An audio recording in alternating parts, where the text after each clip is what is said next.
All right, so I am my notes over here on my big piece of paper. Oh, here's my reminder. I'm gonna pop into Facebook so that I can see comments from there. I don't have to worry about it on that screen. There I am. No.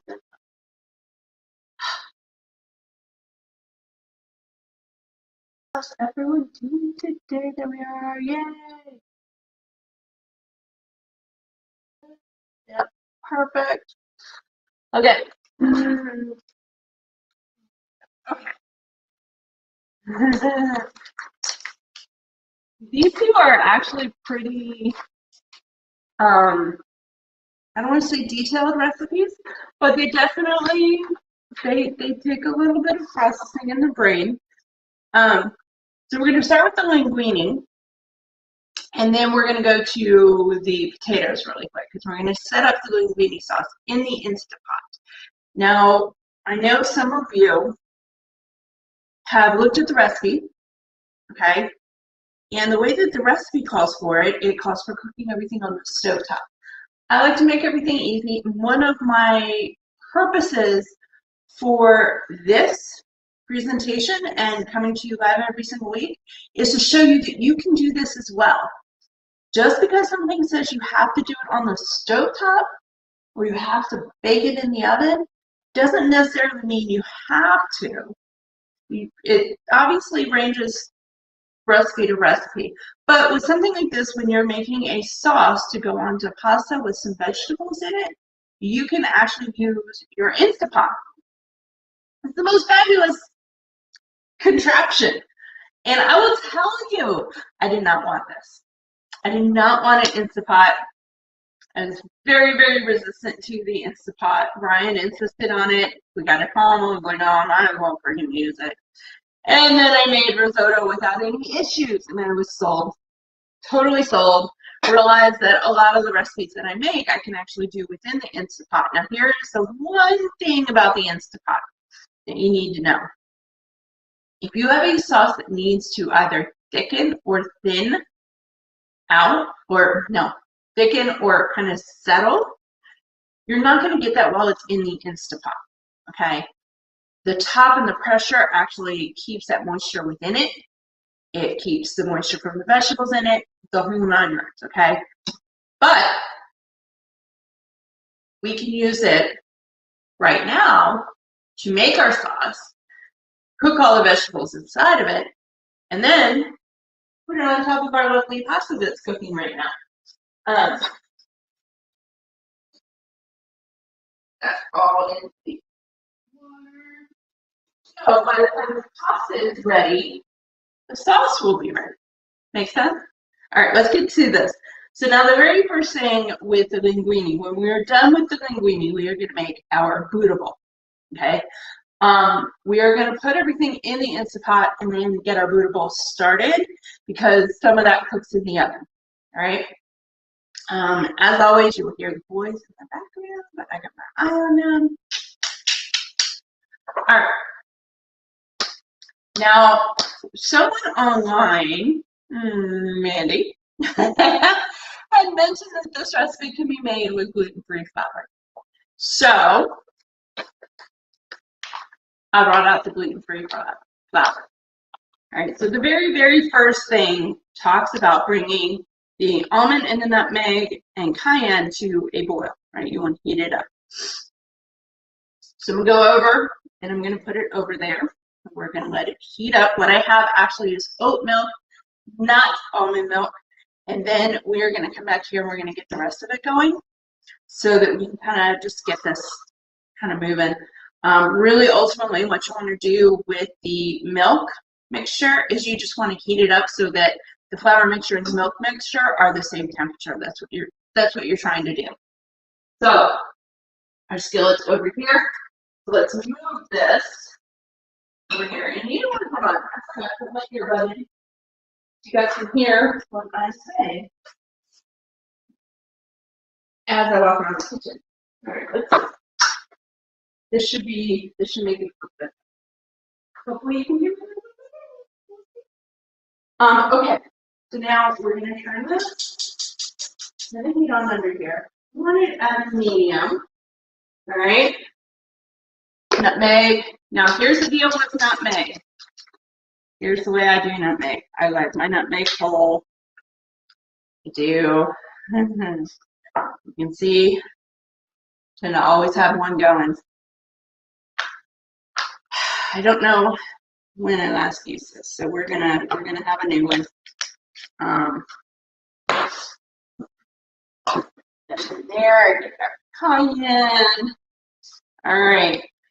So we need a dash of nutmeg, a dash of cumin, and where is the? I did not write down the cayenne. Put about a teaspoon or so, a tablespoon, something like that. Keep going. How about it? All right. So nutmeg, what you want is or one of these.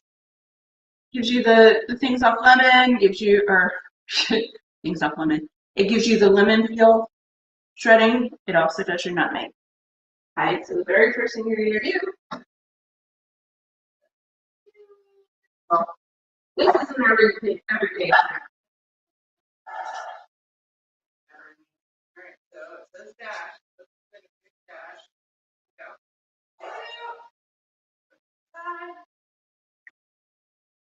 Dash. I know, that was more than dash. We like spice around here. Same thing with cumin. Okay. Now, what you want to do is take rubber punch. You just kind of mix it in, and you're going to let it heat up. Now, with oat milk, especially oat milk made from home, you want to keep an eye on it. You don't want to heat it too quickly because it's fertile. Okay? And that's kind of important in this recipe, mostly because when we mix it in with the oil flour mixture, that combination is going to create more heat. So as such, you want to make sure, let's see, saute. Yep. Put it on saute so we have some heat. Now we need a tablespoon of olive oil. There's a lot sucker in there. And 4 teaspoons of flour, so let's find our teaspoon. And this is going to take a minute to heat up, but we need to keep stirring it. So let's get our teaspoon of flour. This is actually one that Mandy suggested to me. I believe.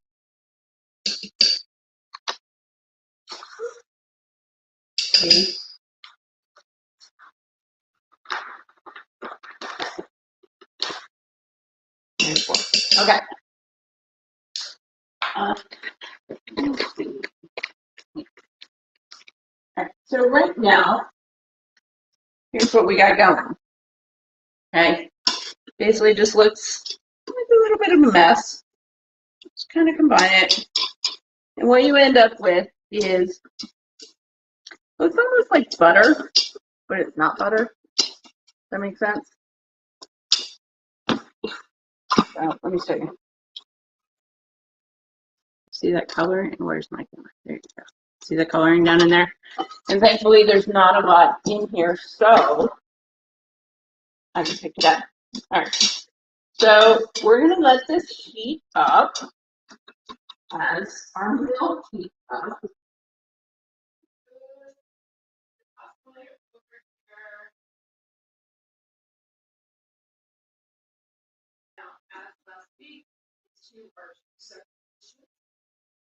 Or not conceived, but the BWILD and the Linguine are 2 separate dishes. They can be made in one fell swoop like this, store one, eat the other one. All right, so you see that steam? You want it to kind of bubble, bring it to the boil so you know that it's hot. And what we're going to do with this is we're actually going to pour it very slowly into the Instapot. So we make sure that there's some heat. Instapot. All right. Heat here, heat there.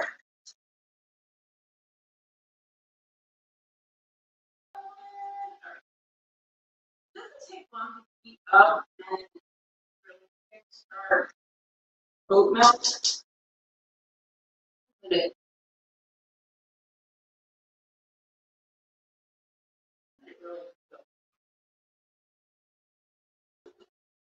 Needs it's this.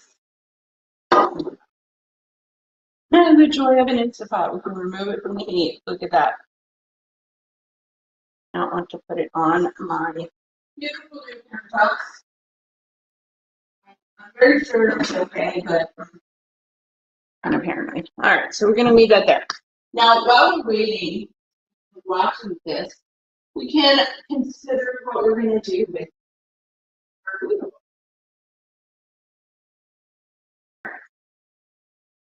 That food bowl needs an onion cut up and a potato cut up. So while we are waiting, let's remove the gluten-free flour because we don't need this anymore. The oven is already heating. Okay, we got footage. Yeah. All right. So, the foliage, you know what that means? Oh, everything works out. All right. So let's do this. We're going to put our flour and oil back onto the heat. Over. And add it in. What you're looking for is a thickening, and you're looking to add it very slowly. Oh no, very slowly, you guys. Dump it in there. Okay. Yay. All right. Okay.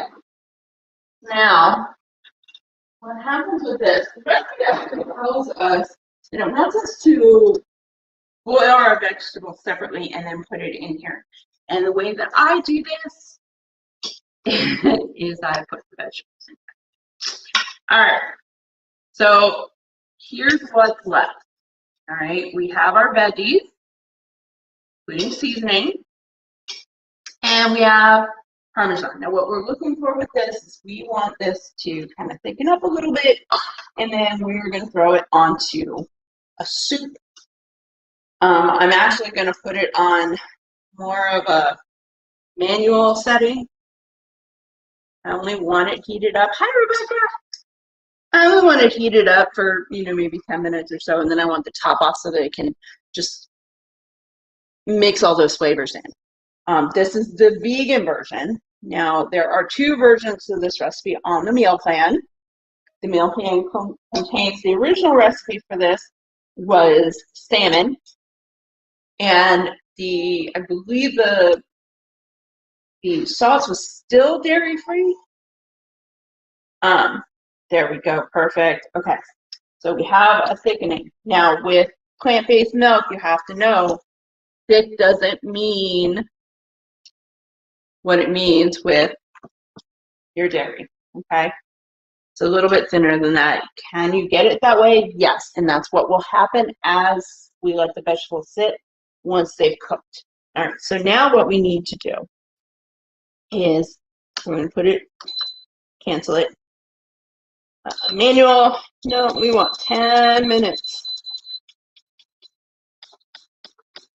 Okay, now, Parmesan, and yes, I have vegan Parmesan.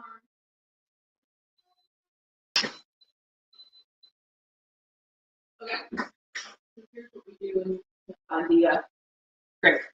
So this is my favorite vegan Parmesan. Yes, I like the fact that I can shred it the way that I can Parmesan, but at the same time, it's also just really nice tasting. It mimics Parmesan well. You want a good quarter cup. That I already know for a fact is this very tippy top of this. So I'm just gonna go until we have that much in there. It's just like an Alfredo sauce. That's basically what you're creating. It's a vegan Alfredo sauce. And you got some flavor in it. So it's not really full vegan. Well, no, it isn't full vegan, but like as far as flavor goes, it's not necessarily going to match what you would have in a dairy recipe. There's some flavors in it that just kind of kick it up a notch. Ooh, ooh. And see, this is what I mean by wild. Anything can happen. This is my kitchen. Anything can happen. All right. Oh, we got some nice stuff coming in here. All right. So now the next thing that goes in here is a little bit of wine. And I have a trick for you wine drinkers. Everyone thinks that bottle of wine back there is, here, let's cancel that for just a minute. We need it in the vegetable. You think this is just Scarborough Sauvignon Blanc. Got a twist top. Whenever there is a little bit of wine at the end, I put it in this bottle. Now, what this recipe calls for is a quarter cup of white wine. So, all right, I will be nice and I will show you a quarter cup. All right. Normally I just splash it in there. So, that's your quarter cup. Put your wine in there. Now, if you do not drink, if you are non-alcoholic, no big deal. Get a little bit of white vinegar. White vinegar works really well as a replacement. For this recipe, an apple cider vinegar would give it kind of a sweet flavor to it. All right.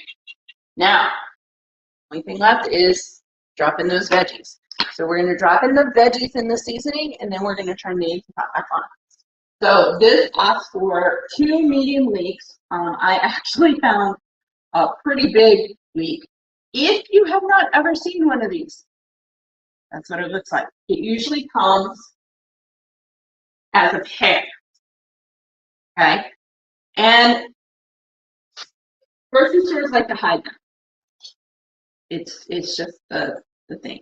You want to wash them because I'm telling you guys, they show up and they're so filthy, dirty. Ugh. And you chop everything up to the green part. The rest goes away. And this, I don't know what that black stuff is. So we're just going to mix it. I'm a little picky about my food in case you guys didn't know. I'm really, really picky about my food.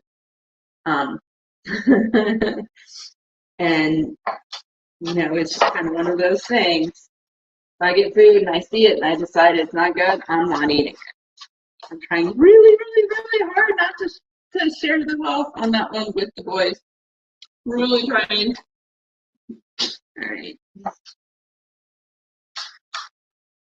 Looks like some of the dirt just didn't come all the way off. So I've got some excess over here.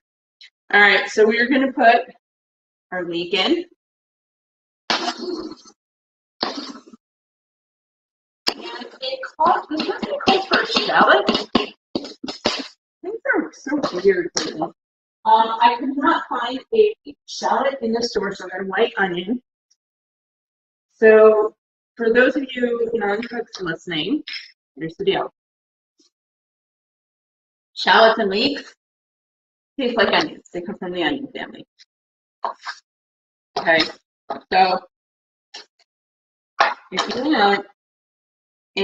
you want to do a recipe, create a recipe, and that recipe is not, or you can't find, ingredients for a recipe, there's always a replacement, and you have 2 options.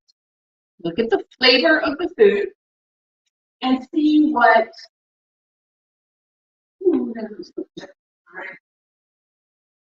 starch, and see what the flavor is of that food. Like, does it taste oniony? Is it is there a substitute that you can think of for that food? Okay. And if you can't think of it, it's okay. We have Google.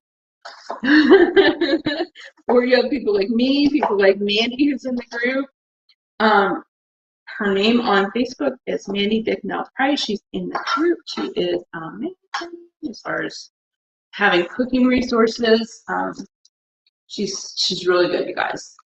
And you know, she and I met a couple of years ago. She's had her own inflammatory issues, just like most of us. All right.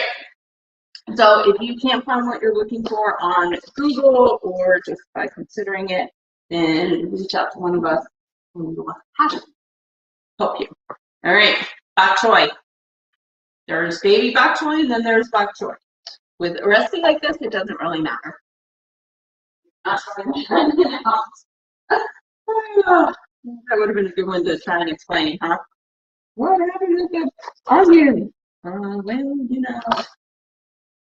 All right, so I always cut off the white part. I actually prefer the leafy parts, but there are people who eat it all the way down, just like celery. Okay, totally up to you. I bunch it together, and with this, it's one of those things. You just want the veggies in there.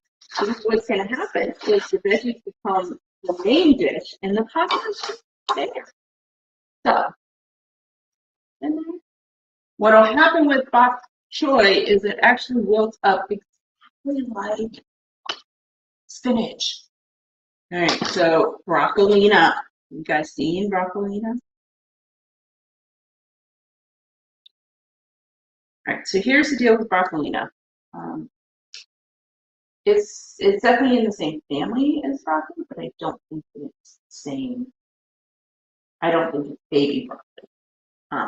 This tastes a little bit different. Does taste like broccoli, so if you can't find broccolina, you can actually put broccoli florets in it. With our bootable actually, oh no, these are for our bootable. Broccolina is for our bootable. Go get the broccoli. Whoops. Hold on. We can actually compare this to broccoli. So,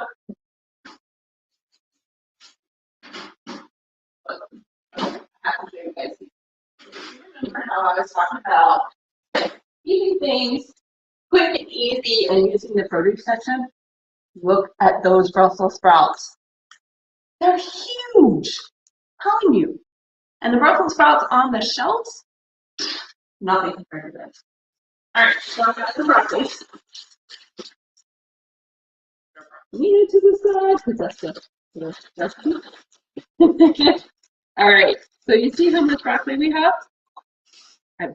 We always have a ton of it in, mostly because we love broccoli. And they're pretty big pieces. So,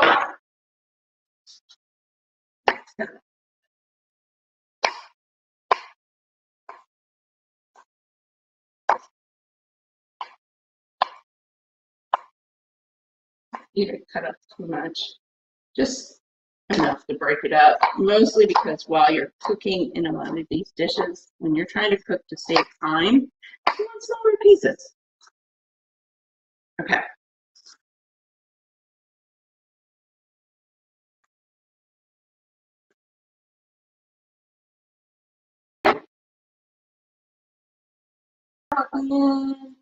Calls for a cup, so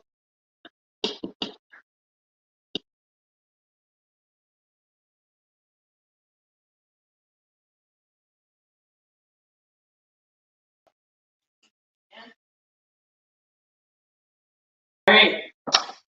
What we do not have in there is our garlic, dill. Yeah, garlic and dill. All right. So, this came out last week in our recipes. It's the joy of having this garlic in a jar.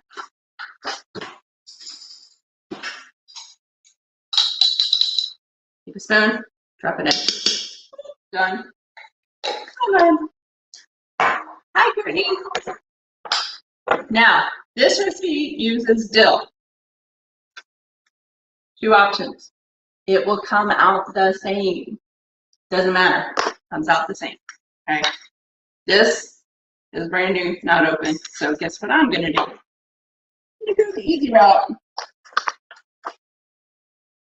So when you use dill fresh, what you want to do is just gonna peel it, humble it. This big stem should not get put into your dish. Okay, it'll pick apart. It kind of looks like someone just tore up a pine tree. Let's do that. Not. All right. We got our dill in there. We got our garlic in there. We have all the onion stuff in there. Let's do this. Stir it up.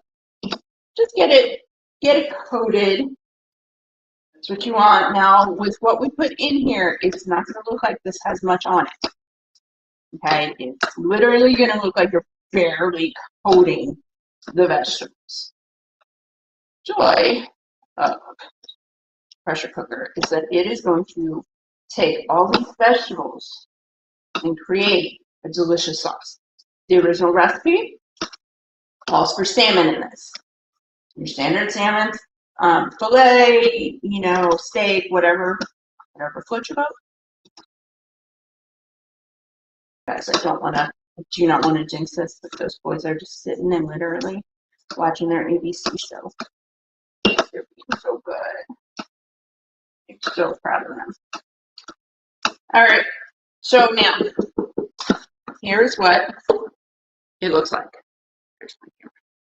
See how it's coated, but it's not overwhelmingly coated? All right, so we're gonna put this back over. Remember to seal it, because when you used it the last time, when you washed it, it was like this. And 9 times out of 10, you will not remember that you put it like this. So when you go to use it again, make sure it's sealed.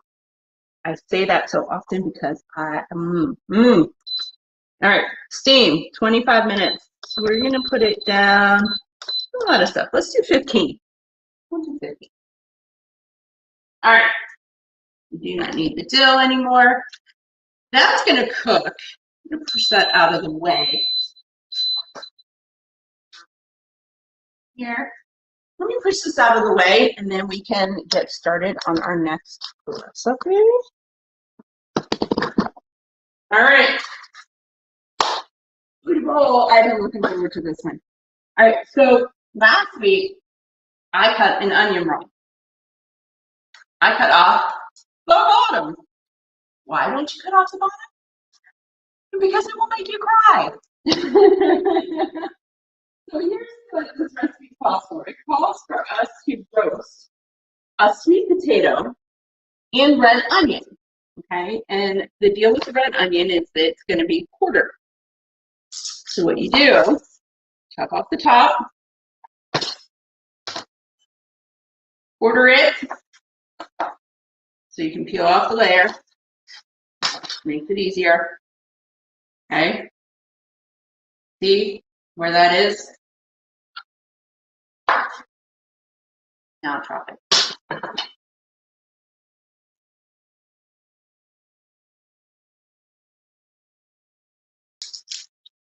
Go.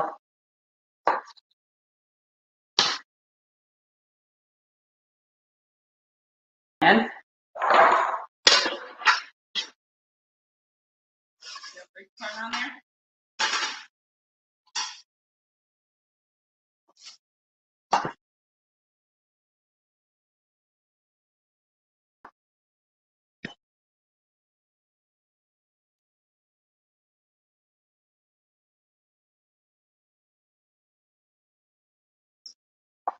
Okay. Now you're just you want big pieces, you guys. Why? Because this is also going to cook a sweet potato that I put broccoli in all of. All right. So let's take the onion pieces. So grateful. I'm so glad we have that right there. Now here's the thing with sweet potato. Here's the options. You can peel it if you would like. I'm not a peeler. Okay.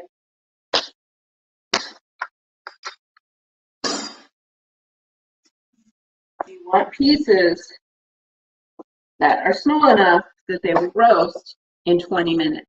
The oven has been preheated on 400 degrees.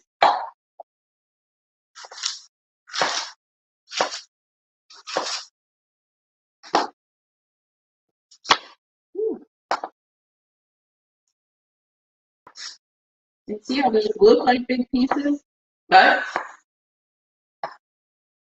they've been cut thin because we're roasting them and we just sprinkle them all over. This, in essence, is a sheet pan meal. Remember I talked about that?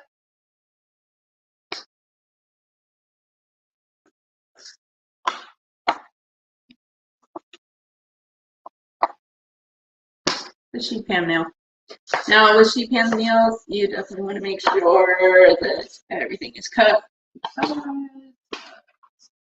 You don't want to pull it out in 20 minutes and go, oh my God, you know, my onions are all cooked, but potatoes still need like half an hour, right? Well, okay. I lost you guys on Facebook. I know you're there.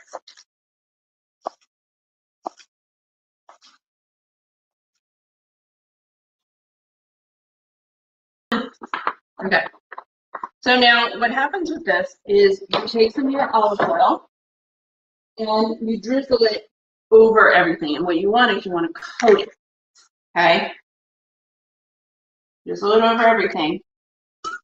And you're actually going to get your hands messy. And you're just going to make sure that everything's coated. Okay?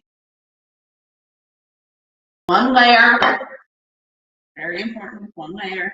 Mix up the onions so that it's kind of in the middle of all of the potatoes, kind of getting that flavor in there.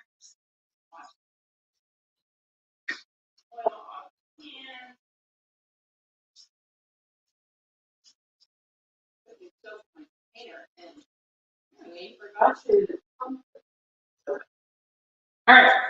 So now the only thing that this needs at this point is so what we need in here is salt and pepper. So the reason you put salt and pepper on potatoes, eggplant, things like that, is it kind of draws out the flavor and helps cook it a little bit quicker. Peppers, obviously good. This actually tastes really good. BWILD tastes amazing with the tricolor pepper, the black, white, and red. Oh my gosh, you guys, seriously. Goodness right there. All right. Goes in the oven. That's it. This is very beautiful. I would over to the stove top for that. So what we need is the recipe calls for kale.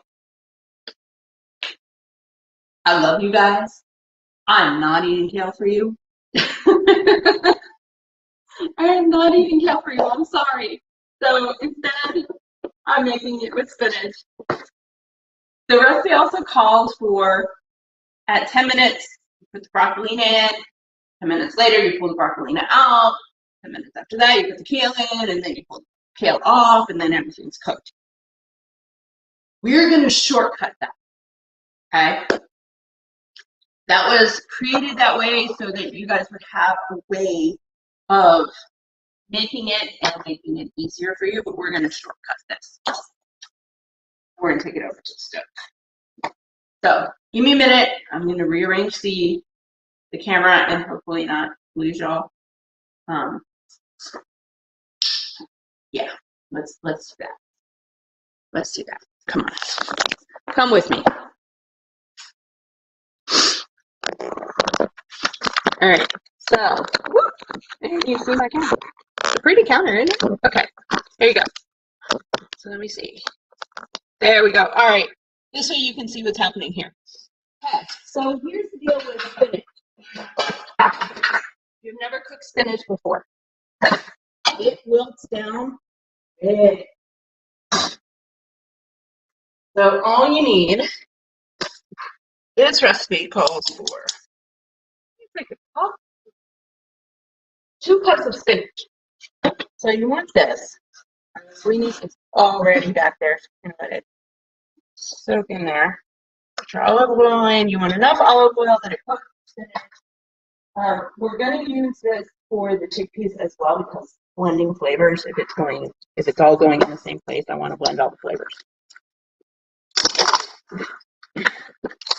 Okay, 2 cups of spinach. Now, I normally in a spinach salad, if you've ever eaten with me, will pull out all my spinach and pick off the leaves. Now, what I usually do, big bunch, just like I just did, big bunch, that's my 2 cups. And a little extra for good measure.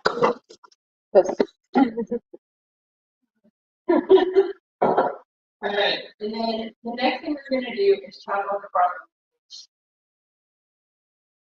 I know.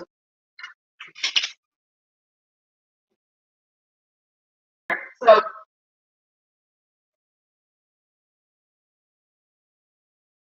spinach right now is just trying to cook. What you're going to smell in your kitchen of is very fragrant.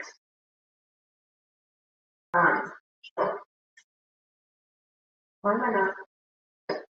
I am like losing words. A very fragrant green vegetable scent. Okay. I'm not quite sure exactly how to describe that. Spinach has its own unique flavor.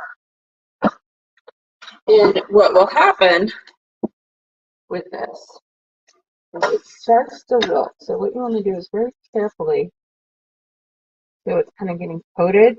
It turns bright green. Oh, it is just like, look, that. See that bright green? Turns bright green. It really brings out all the nutrients of spinach. Last week or this week actually, we were talking about anti-nutrients and you know how they can sometimes screw with your stomach. Some of these vegetables, spinach is one of them, kale is another. They do have anti-nutrients, but if you cook it like this, and it looks like there's a lot of oil on this, right? But we still have to put the broccoli in here. So we're going to put this in there, and it's not quite done yet. I don't want to wait to be almost done. I actually want to throw everything in because the broccolina needs a few minutes to cook. And just, you know, I like crunchy. If you are one of those people that doesn't like crunchy, that you like your vegetables a little bit more like when they come out of a can, a little bit more wilted, by all means, go ahead and you can steam this, or you can cook the broccoli first and then put the spinach in. I do it this way just because it's easier to me. That's really the only reason I do it. And yes, I'm using cooking scissors for this. I use my cooking scissors almost every night. All right, so there's your green veggies right there. Look at that. I mean, oh, look how beautiful. And even the broccolina is just that green, a green color.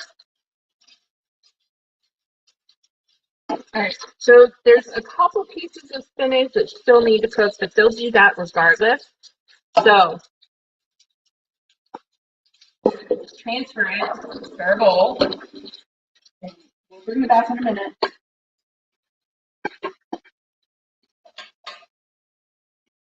I can't do this the other way, so maybe.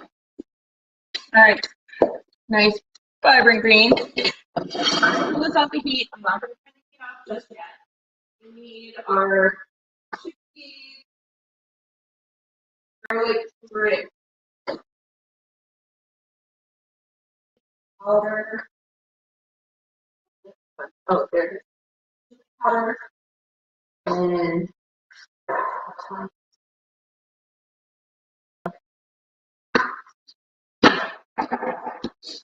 So the reason that it's off the heat is because I don't want it to get too hot.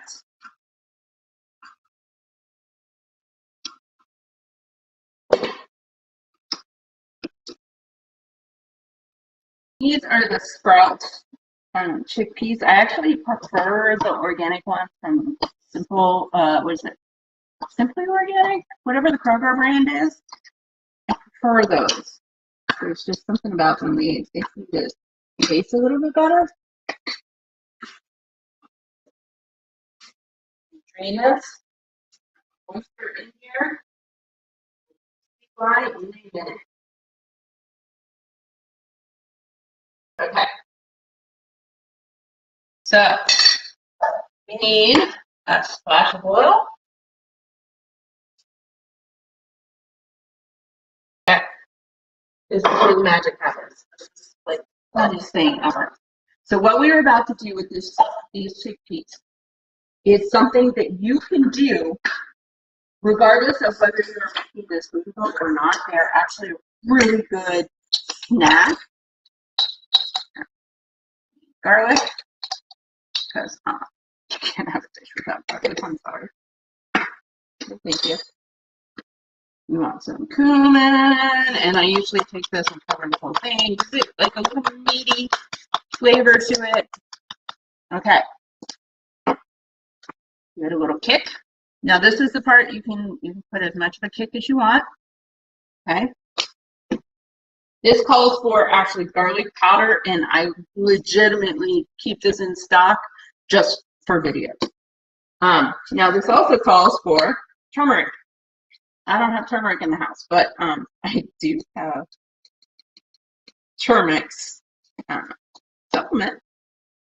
So, what's for dash? What you're looking for with your dash is just kind of that oomph of flavor. Just trying to give it a little in the right direction. An option is to add nutritional yeast to this. All right, ready? We're gonna mix it up. Let this heat.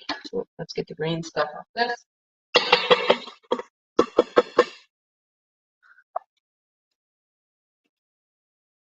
Now, because it's all in one layer, in the same pan, obviously it needs to reheat a little bit. What you're looking for with these chickpeas is kind of a brown, more of a brown than what you're seeing right now. Okay. There you go. Okay. We're going to let that sit there for just a minute. It's on medium to high heat. If you're a little worried, keep it on medium versus medium high. There's nothing wrong with cooking your food on medium and having it take a little bit longer. We got 5 minutes on our linguine.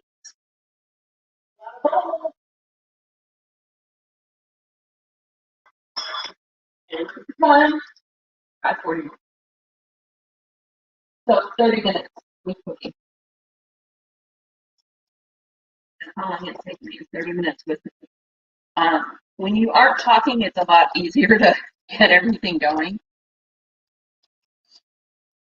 You hear that bubbling? All this moisture that's on here will cook away. It's just like cooking meat on here, where you know how the meat kind of gets that tough texture on the outside, and you want to sear on both sides. That's what we're talking about. All right, I'm gonna look at comments, make sure I haven't missed anybody. Okay.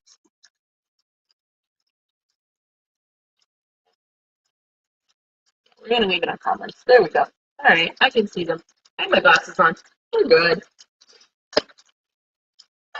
Now, one of the things that we could do. So with linguine, you definitely do not want to leave it in the pot. You know, just sit it in the pot and let it sit there. Because you're coming here and we're gonna do more with it. You cook it fully. 3 minutes down. Stop our ingredients here.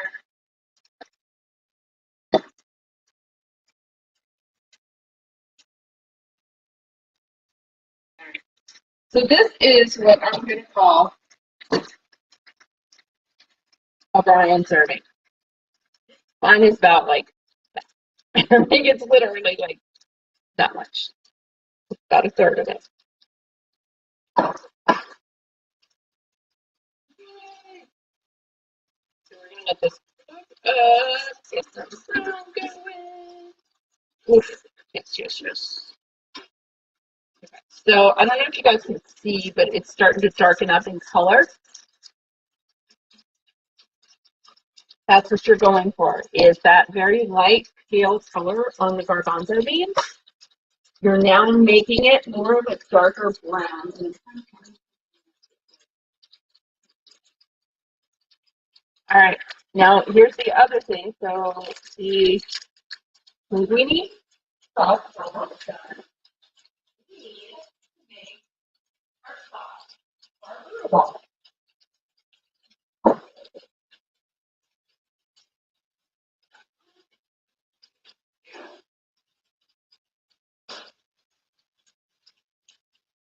Oh, yay! Oh.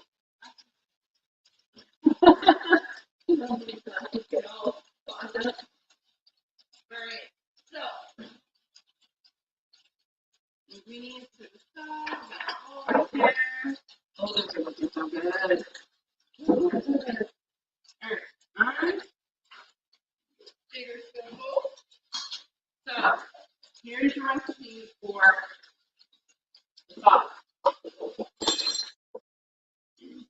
Ready? Maple syrup. Remember that card tahini from last week?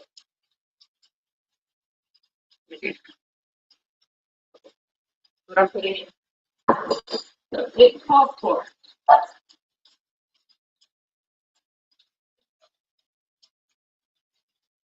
cup tahini, 1 tablespoon maple syrup, 2 tablespoons lemon juice with drops of water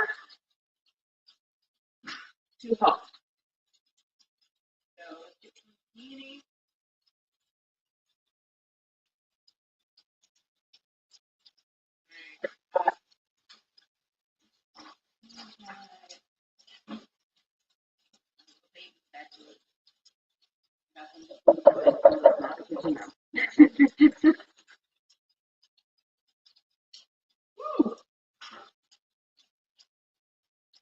My only complaint with the, the new, or not the new, the natural peanut butters and sauces like this, the paste.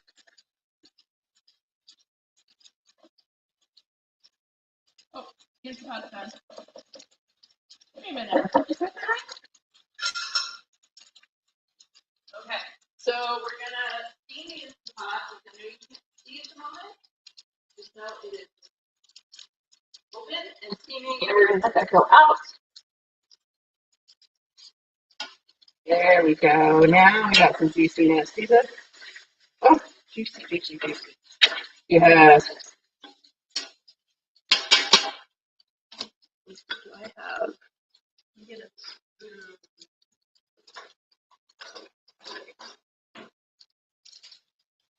Okay. See all the brown bits in there? That's what you're looking for. So now, oops, runaway folder. What we're going to do is we're going to take the sauce and pour it in here. And basically, you take wine and you pour it in a pan and you get all the bits from the bottom. That's what we're going to do. So,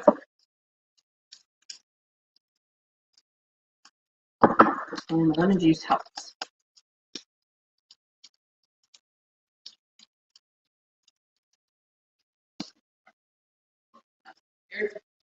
All right.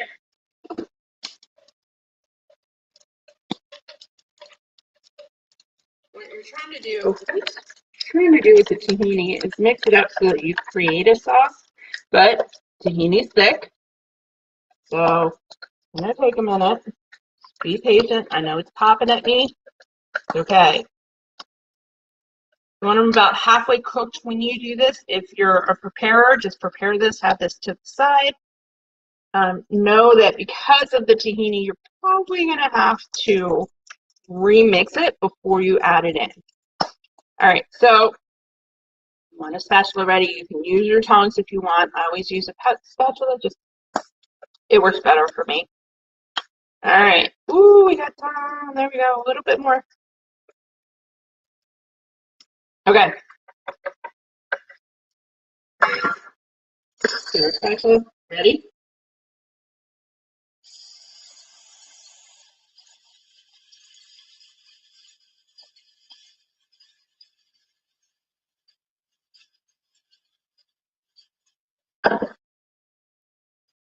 Get a little bit of water.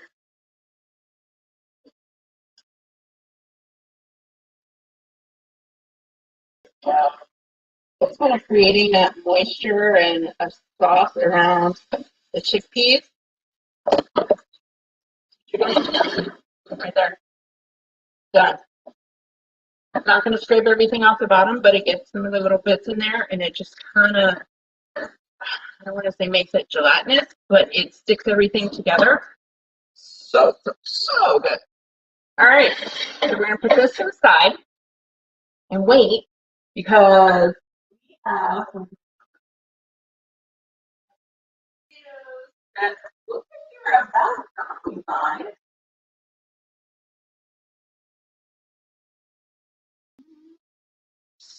Yeah, they look like they're about done.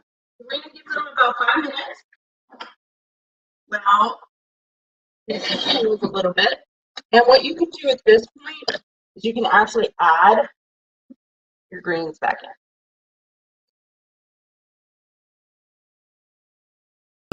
So the deal with boodle bowls, if you haven't really looked at them very often, is basically to take vibrant flavors, mix them together, drop them into a bowl, and make them just an easy dish to prep and eat. Okay, so there you go. There's your topping. So we're going to wait for the oven to be done.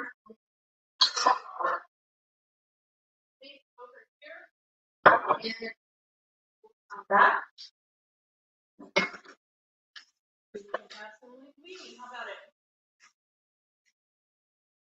All right, come with me, people. Come with me. All right, I have to give it a see. Okay. All right, you ready? Let's see what we got.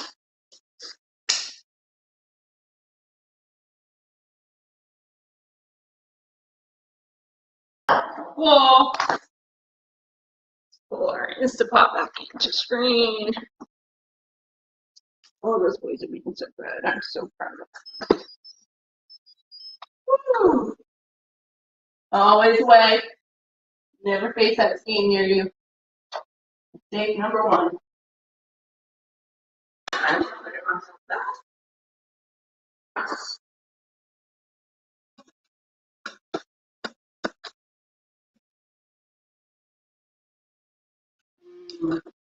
All right, so I always put a lot of vegetables in mine. So, ready?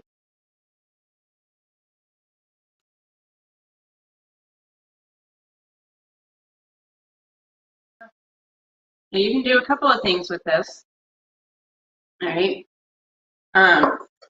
If you notice, there is 2 colors shown on this. You've got your green and you've got your yellows because the pasta is actually durum wheat, so it's going to be your yellow. Okay, you're looking at the rainbow. Throw some peppers in this. Red pepper would be amazing on this. And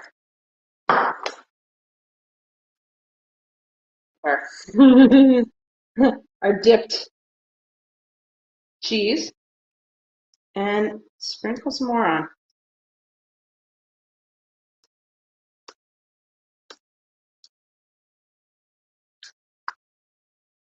Voila. One dish down. And what happens with the rest of this, because I don't know if you can see, you've got 4 servings here. Okay. technically, this is a big serving. What I put in my plate is a very big serving. So you got 4 servings. You got a family fed right here. All right, we're going to move this away right now. Sheet pan.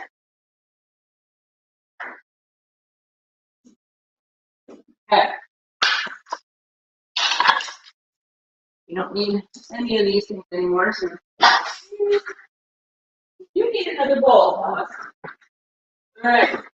Now, blue bowls can be made with rice, they can be made with potatoes, they can be made with pasta. Traditionally, they are made either with a sweet potato or some sort of Asian potato or root vegetable or rice.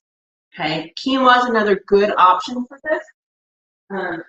Quinoa is packed full of protein, and you'll get an added protein with that. You could actually make a true vegetarian dish. What we eat that here, there's a lot of protein in it.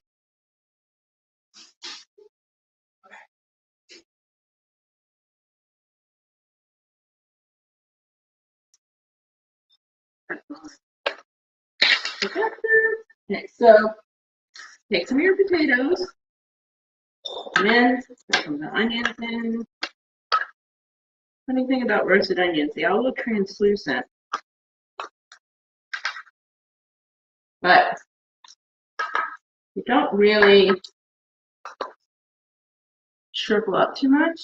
You know, they kind of, especially red onions, they kind of get shriveled a lot. All right, so that's a good serving. Okay. Now, that's part.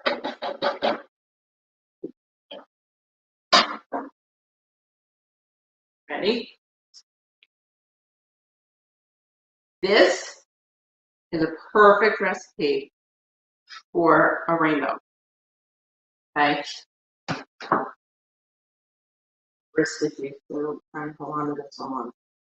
Okay. Automatic. Okay. So now when you look at this, you've got that vibrant orange. You've got some green. You've got some purples in there, and voila, done. Go enjoy cooking, you guys. We're gonna eat now. I'll chat with y'all later. Bye, guys.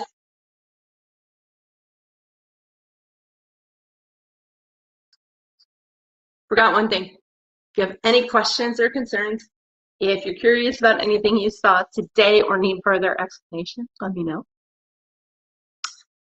If you're in the membership, you'll get your meal plan tomorrow. Everybody else will get it on the 1st. I like to give the members some upfront warning just because they have some plans that they've got in motion, so to help them out. I'll put 2 new recipes up for next week. If you have suggestions or if there's recipes that you would like to see featured here, let me know. I will chat with you guys later. Bye.